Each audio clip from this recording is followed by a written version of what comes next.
الله وبركاته. الحمد لله رب العالمين، والصلاة والسلام على سيد المرسلين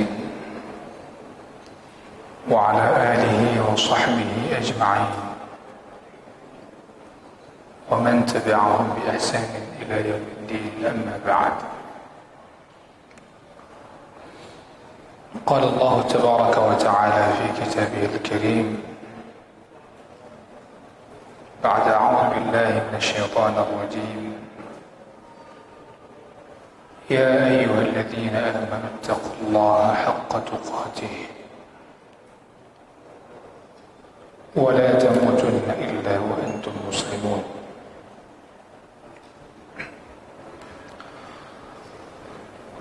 اللهم يا معلم آدم علمنا، ويا مفهم سليمان فهمنا. اللهم آت نفوسنا تقواها وزكها أنت خير من زكاها، أنت وليها ومولاها. Hadirin jamaah Masjid Baitur Rahman yang saya muliakan, syukur kepada Allah Subhanahu wa taala kita kembali berhadir di tempat yang mulia ini untuk sama-sama mendengar pesan-pesan agama melalui hadis Rasulullah sallallahu alaihi wasallam yang telah dikumpulkan oleh Al-Imam An-Nawawi rahimahullahu ta'ala wa nafa'ana Allah bi'ulumihi fid dharain dalam kitabnya Riyadhus Shalihin. Malam ini kita masih berada pada bab al-muraqabah. Sedikit kita mengambil kesimpulan secara singkat dari pesan-pesan Nabi sallallahu alaihi wasallam di hadis sebelumnya, itu hadis Abi Dzar, Jundub bin Junadah dan Mu'adz bin Jabal radhiyallahu anhu. Kemudian insyaallah nanti kita akan melangkah ke hadis berikutnya, hadis dari Ibnu Abbas radhiyallahu anhu.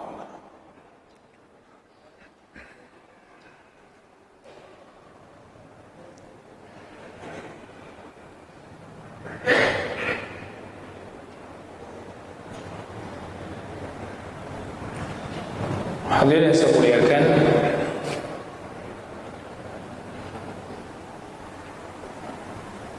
di hadis yang lalu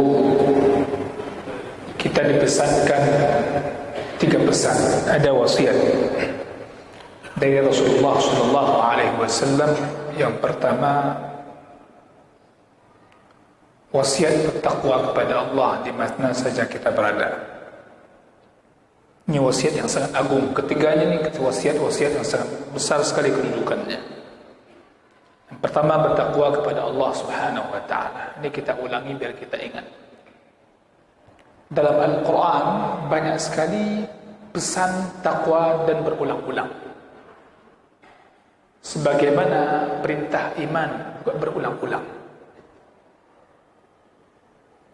Untuk apa? Faedahnya adalah agar perintah ini juga diulang-ulang untuk disampaikan. Yang kedua, kita pun senantiasa memperbaiki keadaan ketakwaan kita dan keimanan kita.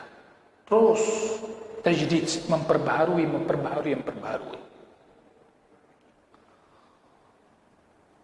Takwa kepada Allah Subhanahu wa taala, bahasa sederhananya adalah menjauhi perkara yang diharamkan oleh Allah dan melaksanakan segala perintahnya. Ini nama takwa. Namun melaksanakan perintah itu dengan ikhlas dan mengikuti Rasulullah sallallahu alaihi wasallam. Jadi bukan sekedar melaksanakan, bukan sekedar melakukan tanpa ada keikhlasan dan mutabaah mengikuti Rasul sallallahu alaihi wasallam. Artinya melakukan sesuatu tanpa ikhlas dan tanpa mutabaah mengikuti Rasul sallallahu alaihi wasallam, dia melakukan memang, tapi itu enggak masuk dalam kategori melaksanakan perintah dengan makna takwa yang diharapkan. Begitu juga meninggalkan apa yang Allah larang, hal ini berdasarkan larangan Allah, karena Allah yang melarang. Karena ada orang tidak melakukan sesuatu bukan karena Allah melarang, tapi karena keadaan tidak memungkinkan. Ya, maka dalam takwa ini meninggalkan sesuatu yang Allah larang, berusaha senantiasa membersihkan diri pada apa hal yang Allah haramkan. Maka di sini terlihat dalam kehidupan kita sehari-hari dengan cara mendahulukan perkara apa saja yang Allah wajibkan dan apa yang paling wajib di antara kewajiban. Misalnya setelah syahadatain ada salat, rukun Islam yang kedua.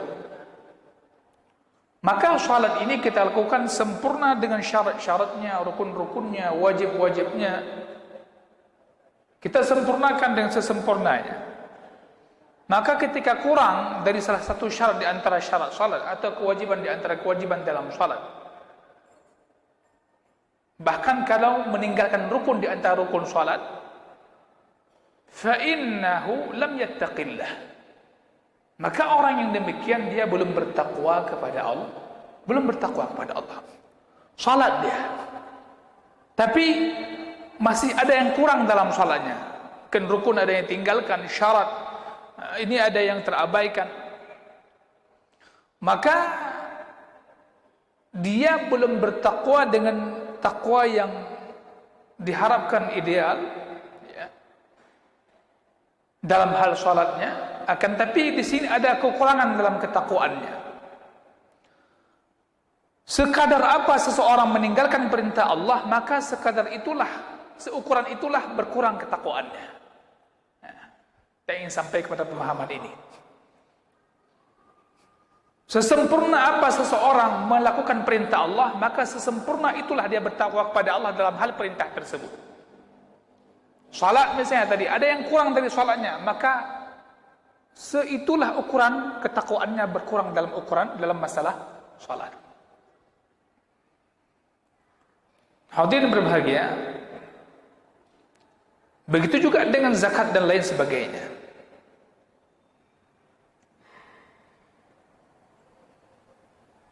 Puasa sama halnya juga. Ketika seseorang berpuasa, namun dalam puasanya dia masih sering mengucapkan kata-kata kotor, perkataan sia-sia, dia masih ghibah, namimah, maka puasanya itu belum memasuki standar takwa. Maka nilai puasanya berkurang. Otomatis nilai ketakwaannya dalam berpuasa juga berkurang. Hadirin berbahagia, karena makna dari puasa itu sendiri hakikatnya adalah puasa dari perkara yang diharamkan oleh Allah. Allah mengharamkan ghibah, namimah, perkataan yang keji, bukan hanya dalam bulan puasa, di luar puasa pun diharamkan. Maka ketika puasa datang, orang meninggalkan segala sesuatu yang diharamkan oleh Allah ketika dia berpuasa Ramadan, maka itulah puasa yang diharapkan. Sebenarnya puasa yang bertakwa, puasa yang melahirkan la'allakum tattaqun.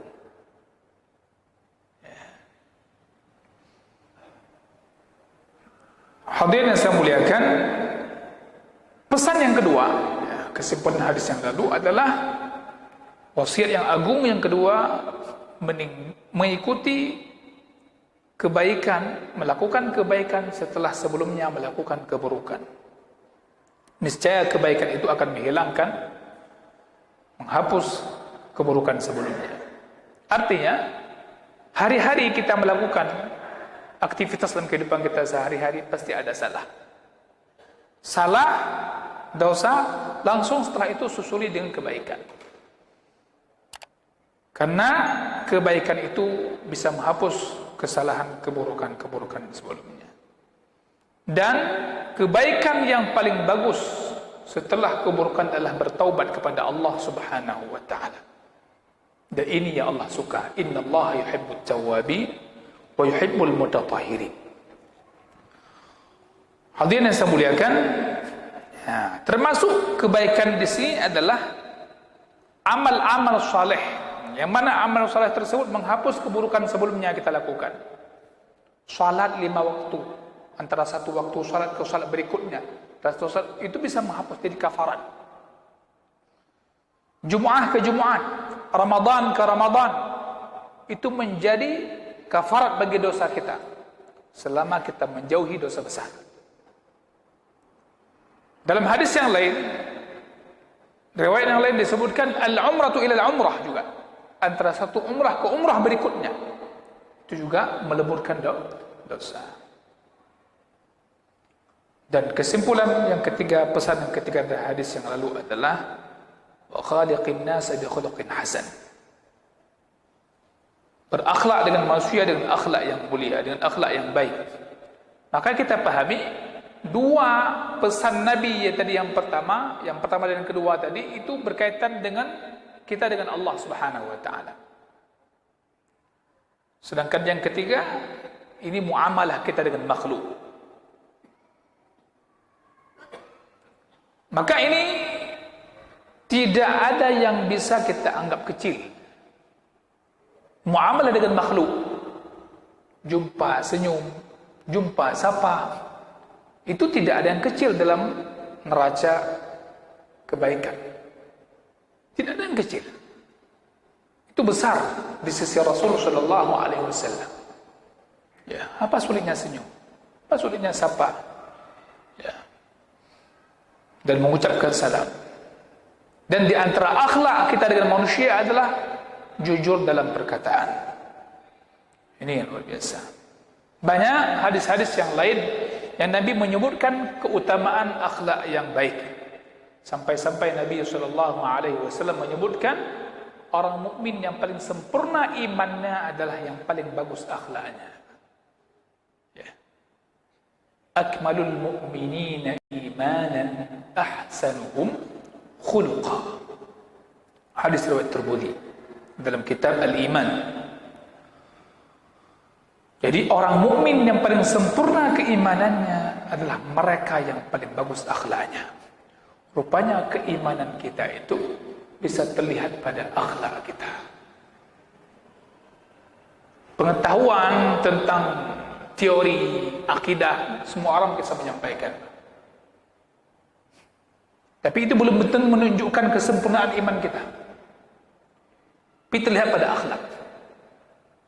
Maka bahasa sederhananya, akhlak itu cerminan isi hati. Akhlak itu cerminan isi hati. Dan semua kita sangat membutuhkan kepada itu semua. Semua kita sampai tua pun masih membutuhkan untuk belajar akhlak. Itu bukan materi sekolah dasar. Jangan dipahami akhlak itu tingkat TK, SD selesai. Tidak. Sampai tua. Bukankah Nabi SAW mengajarkan itu semua sahabatnya dengan jenjang umur yang beragam macam? Dari yang anak-anak sampai mereka yang sudah tua. Ini memberikan pemahaman kepada kita, pendidikan akhlak itu tidak pada umur tertentu. Bahkan dimulai sejak kecil anak-anak itu dimulai pendidikan akhlak. Sampai tua. Rasulullah SAW dalam beberapa kasus menegur para sahabat ketika ada perilaku-perilaku yang ketika itu belum sesuai dengan ajaran Islam. Rasul tegur. Tidak ada istilah ama urun roha aku tak pegah kang gede puji anak dia. Sama semua. Masalah akhlak ini sama. Maka Nabi SAW juga menyebutkan manusia yang paling utama di sisi Nabi SAW dan paling dekat dengan beliau nanti di hari kiamat adalah orang yang paling bagus akhlaknya. Bukan orang paling jenis otaknya. Bukan orang paling banyak prestasi dunianya.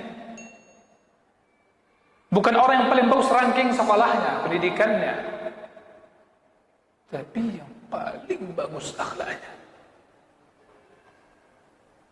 Ya ini mesti kita belajar sama masih hidup. Dan itu teruji, ujiannya dalam kehidupan sehari-hari, dalam bergaul dengan orang lain dan sebagainya.